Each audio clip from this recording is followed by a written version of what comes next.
Evangelho de João, capítulo 19, versículo 5. Eis aqui o homem.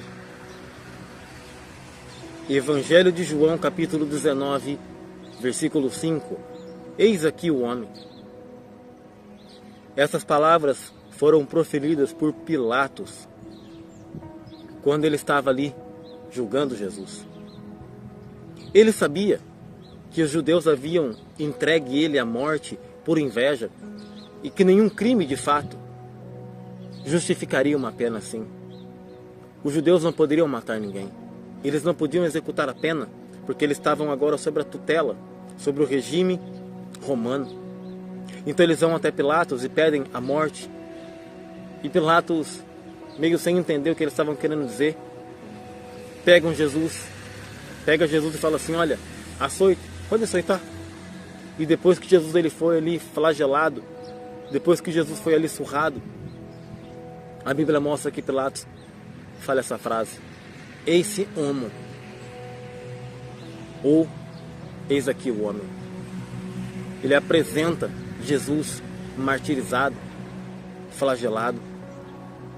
Eu imagino que foi uma cena horrível, porque os algozes batiam com muita força, porque essas pessoas que eram uma ameaça ao império deveriam ser levadas e pegadas como sendo um exemplo. Olha, você não pode de jeito nenhum conspirar contra mim, porque o dia que você fizer isso, isso vai acontecer também. Você vai ser flagelado, você vai apanhar, você vai sofrer dessa forma. Os historiadores chegam a dizer que muitas pessoas nesse momento da flagelação, eles desfrutavam de algo muito, mas muito danoso: morte.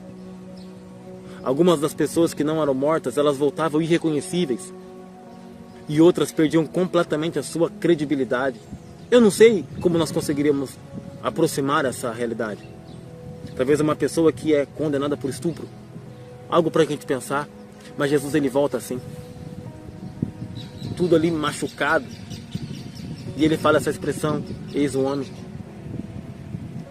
Dando uma olhada mais de perto, uma análise mais de perto para essa questão, os comentaristas bíblicos eles chegam a dizer o seguinte, que essa expressão diz o seguinte: esse homem que vocês estão falando que é o rei dos judeus, esse homem que vocês estão falando que vai causar uma revolução, ele é totalmente inofensivo.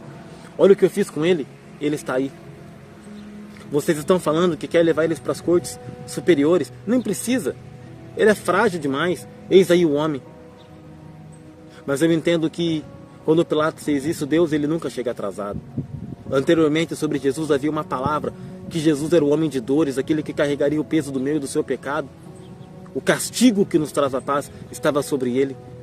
João, quando ele abre o Evangelho, ele fala o seguinte: no princípio era o Verbo, e o Verbo estava com Deus, e o Verbo era Deus. Mas um pouquinho para frente ele fala: e o Verbo se fez carne e habitou entre nós. O Verbo se fez homem e habitou entre nós, cheio de graça e de verdade, e vimos a sua glória, a glória como unigênito do Pai. Um mistério que só o Espírito Santo pode revelar. Como assim? Como Deus pode se encarnar e vir como eu e você? E vir tendo as mesmas dificuldades. Você percebe Jesus cansado, você percebe Jesus bravo, você percebe Jesus dormindo, você percebe Jesus tendo todas as reações que nós temos. Eis o homem.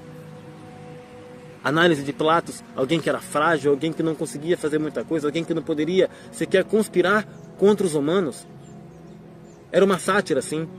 É como se ele falasse para os governadores: vocês são tão fracos assim que vocês não conseguem conter um homem como esse.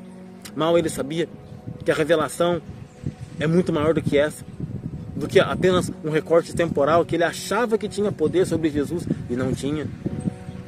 Mas a pergunta que eu faço é: o que representa Jesus? Quando nós olhamos para essa humilhação que ele sofreu, o que será que nós desfrutamos da cruz de Cristo? Nós, enquanto igreja, a nossa história enquanto igreja, em determinado momento nós levamos apenas como se fosse para criar uma caricatura dele. Uma imagem dele que nós colocávamos na parede. E alguns momentos festivos, nós ali fazíamos uma comemoração, uma recordação daquilo que Jesus Cristo fez na cruz, como se ele fosse um coitadinho, até mesmo chorando, ficando triste por conta dele.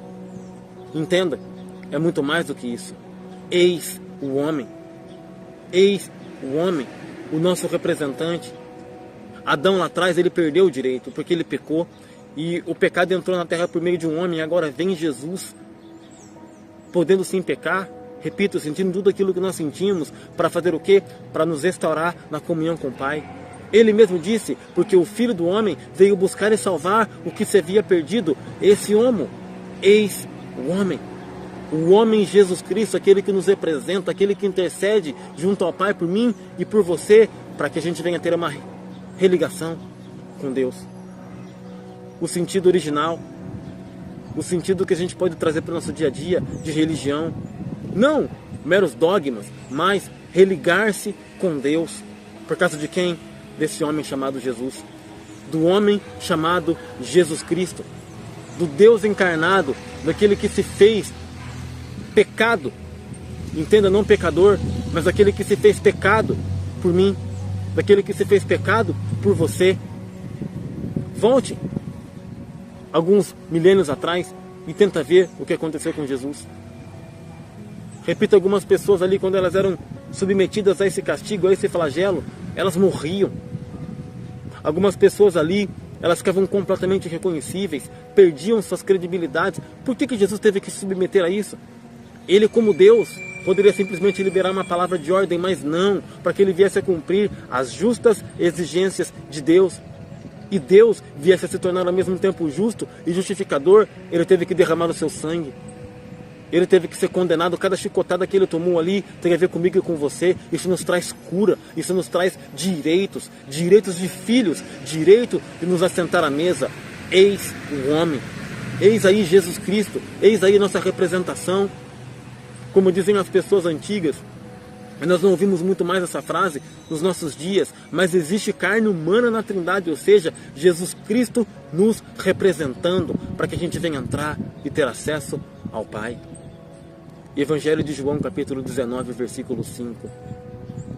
Eis aí o homem, eis aqui o homem.